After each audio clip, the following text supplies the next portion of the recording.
Hi, magandang araw po ulit sa inyong lahat for our second reading of the day. Ano po kaya ang makikita natin sa second reading of the day natin ngayon? Okay, tingnan po natin. Today is Friday, a very powerful reading for each and every one of you.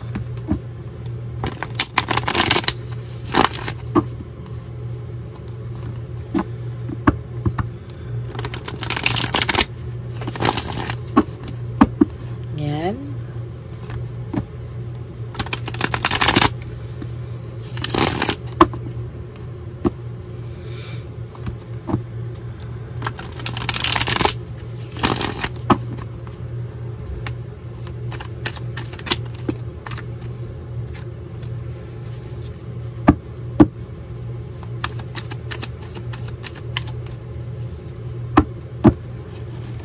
Okay.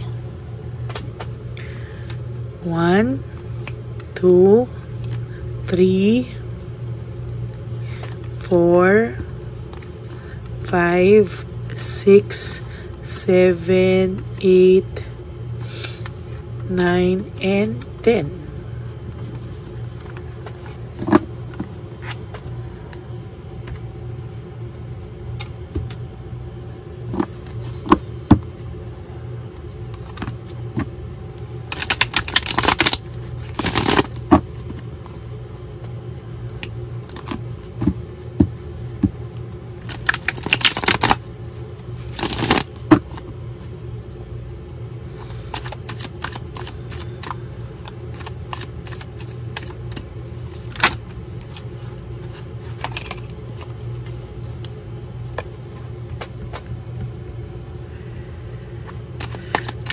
Okay.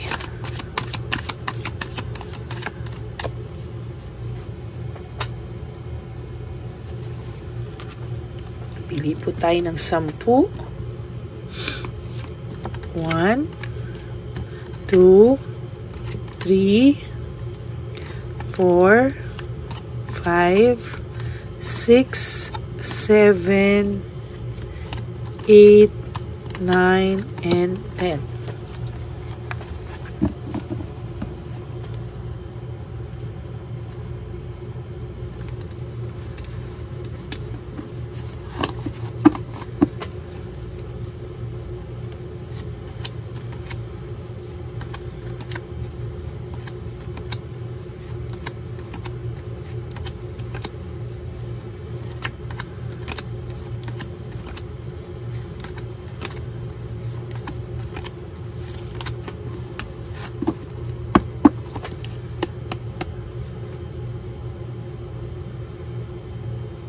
Okay.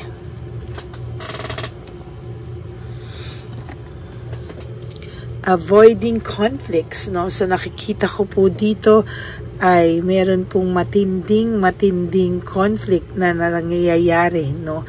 Sa mga oras na to, maybe the two of them or your person and the third party ay meron pong pinagdadaanan, ano?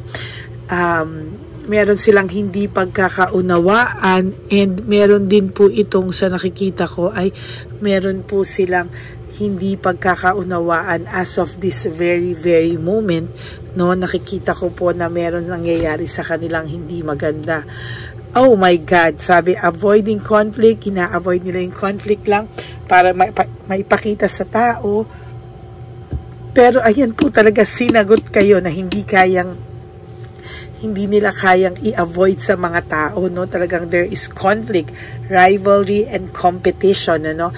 Yung conflict po sa rivalry nyo, sa kakompetensya nyo, sa karibal nyo, ayan po yung nakikita ko pong conflict. So, talagang confirm po na ang conflict na ito ay between your person and the third party. So, may conflict sila ngayon, ano?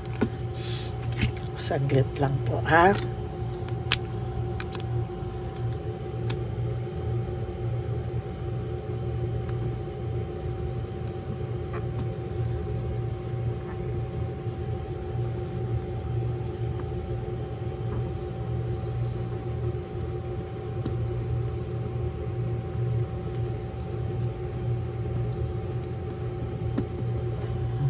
So, may conflict ang person mo at ang third party, no? Ayan, may conflict ang person mo at third party.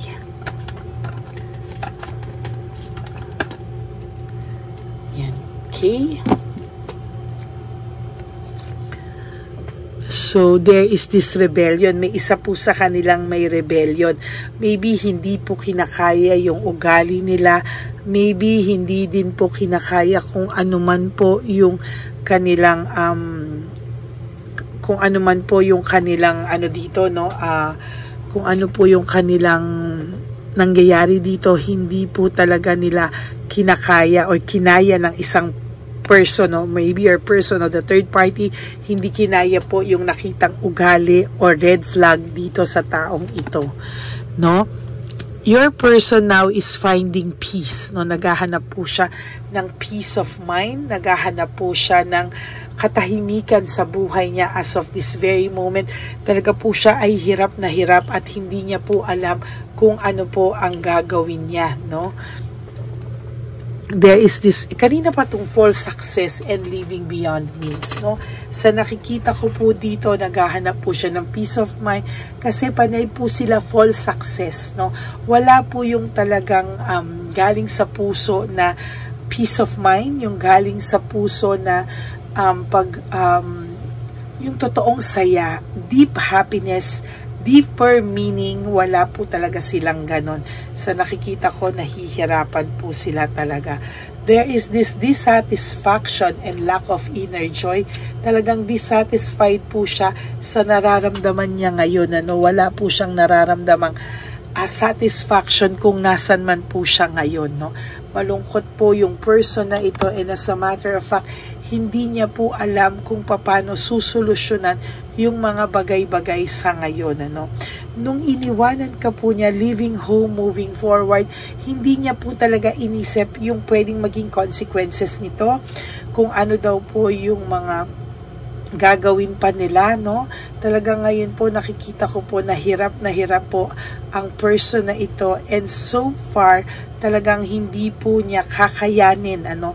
Hindi niya po kakayanin yung mga ibang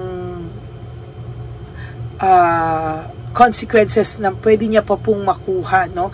Or pwede niya pa pong ma-encounter, no, ng mga consequences sa ginawa niya po sa yung pain, sa ginawa niya po sa yung pag-cheat at sakit na binigay niya sa iyo.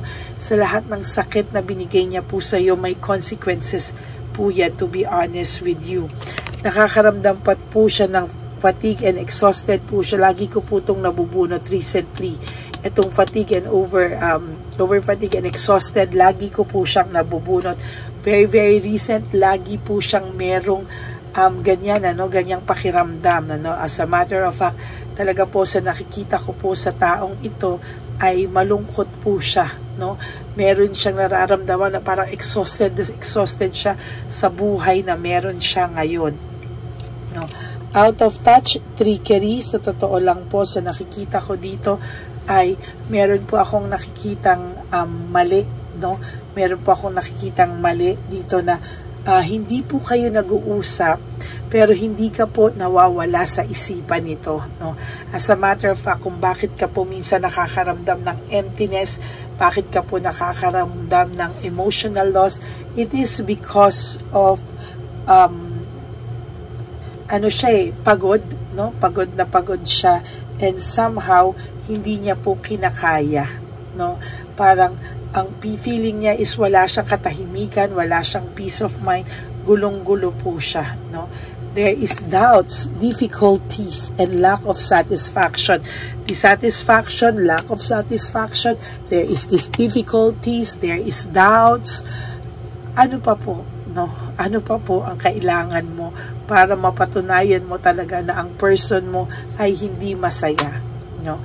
Kung ikaw po ay nalulungkot, kung ikaw po ay nakakaramdam ng matinding emptiness, doble po din yan ang nararamdaman ng person nyo. Why? Because there is guilt. Kahit po sabihin mo na hindi niya pinapakita na may guilt feeling siya, na makapalang mukha nito, na ito ay parang wala lang ginawa sa iyo, siya pa masaya. No, hindi mo po alam ang pinagdadaanan nila araw-araw. Hindi mo po alam kung ano po yung nangyayari sa kanila pag silang dalawa na lang.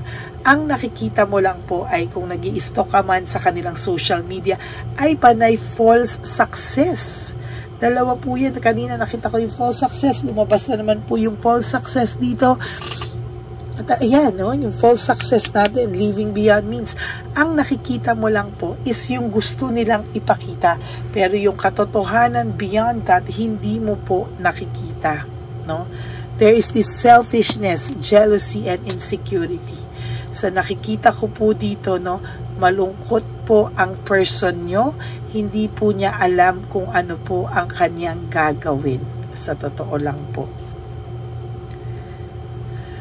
Nung sinira niya po yung relationship nyo, hindi niya po inakala na maaapektuhan din siya. Ang akala niya po, nakawala na siya sa hawla, nakawala na siya sa pagkaumay. Ang hindi niya po alam is malungkot po ang buhay pag wala ka din, ano? At hindi niya rin po in-expect na kung bakit man sila nagkakaroon ng conflict ngayon is your person. Lagi ka pong nakokumpara, no? Hindi man po niya diretsahan minsan masabi doon sa person niya ngayon. But ang gusto ko pong sabihin sa inyo is hindi ka rin po nawawala sa isipan niya, no? Hindi ka din po nawawala talaga, and to tell you honestly, talagang lagi ka po niyang naiisip, and most of the time nalulungkot po ito. Kaya minsan nakakaramdam ka, bakit kaya ako ganyan? Nakakaramdam ako ng lungkot, bigla na lang may emptiness, hindi mo po alam kung bakit, no? So nakakakita po ako dito na meron kang emptiness, lalo na po dahil naiisip ka po niya, no? It is not because of you alone or your energy alone, it is because of the energy na kukuha, nahihigo po yung energy mo ng person mo. That's why nararamdaman mo po yung emptiness, yung sadness, yung lack of satisfaction niya, na hindi mo po alam na yun pala yung dahilan bakit ka rin laging nag-iisip. There is weakness, no, and insecurity.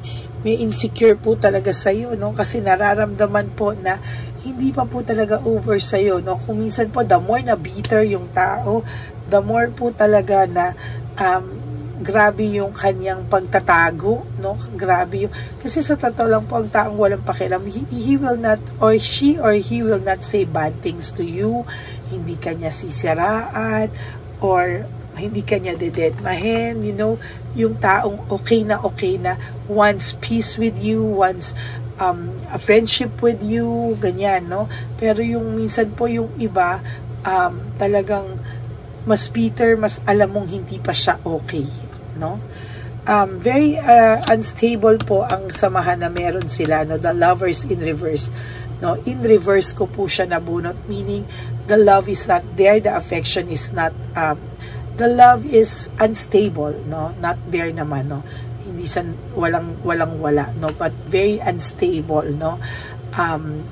Meron po silang mga agenda why they are staying in this kind of relationship, no?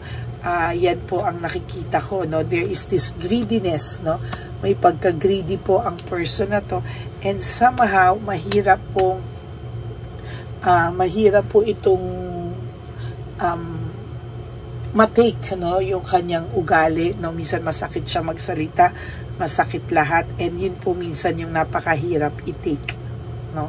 Lahat po ng gawin niya ngayon is work without result, meaning kahit anong gawin niya, parang feeling niya failure siya, defeated, talo, no? Parang wala rin po siyang maramdamang saya, sa totoo lang po sa ngayon sa kanya, no? Oh my God, the Tower, no? Nabunot po natin on a Friday yung the Tower. Disaster, broken pride, shattered dreams, distraction, pagkabagsak po ng lahat-lahat sa kanya, no? He or she will suffer the consequences twice, or triple ng binigay niya po sa iyo. Mag-antay ka lang po at darating po yan. Kung akala mo po na siya na ngayon nanakit, siya pa yung masaya, no, that is not true, no? Masasaksihan mo pa po yan. If God's willing, baka masaksihan mo pa po o mabalitaan mo pa po yung nangyayari sa kanilang hindi ka nais-nais. There is just deception. Ang dami niya pong tactics, strategies na ginawa sa iyo. Now, no, nakakaramdam ng matinding insecurity sa iyo ang third party or maybe pati itong person mo because nakikita niya na kahit papano nakaka-survive ka without your person, ano? Kaya dapat nga po ipakita mo na the more na okay ka, the more na hindi ka naghahabol para ma-curious lalo yung tao sa iyo, no? Ayan po ang nakikita ko, no? Talagang meron po siyang fear and confusion. So nakikita ko po talaga may fear and confusion po siya. And somehow, nakikita ko din po dito yung maayos ka na po sa future, no? May rewards pong darating sa iyo, no? Mag-antay ka lang po. There will be a reward sa lahat ng pain mo. Good karma po ang babalik sa iyo and bad karma po ang mararamdaman niya. Just stay, no? Just stay focused, just stay positive.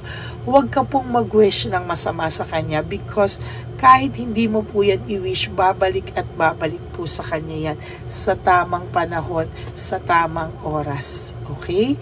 Huwag po kayong malungkot. There will come a time na makikita nyo po talaga kung ano po ang balik sa kanya ng tadhana. Okay? So that is your second reading of the day.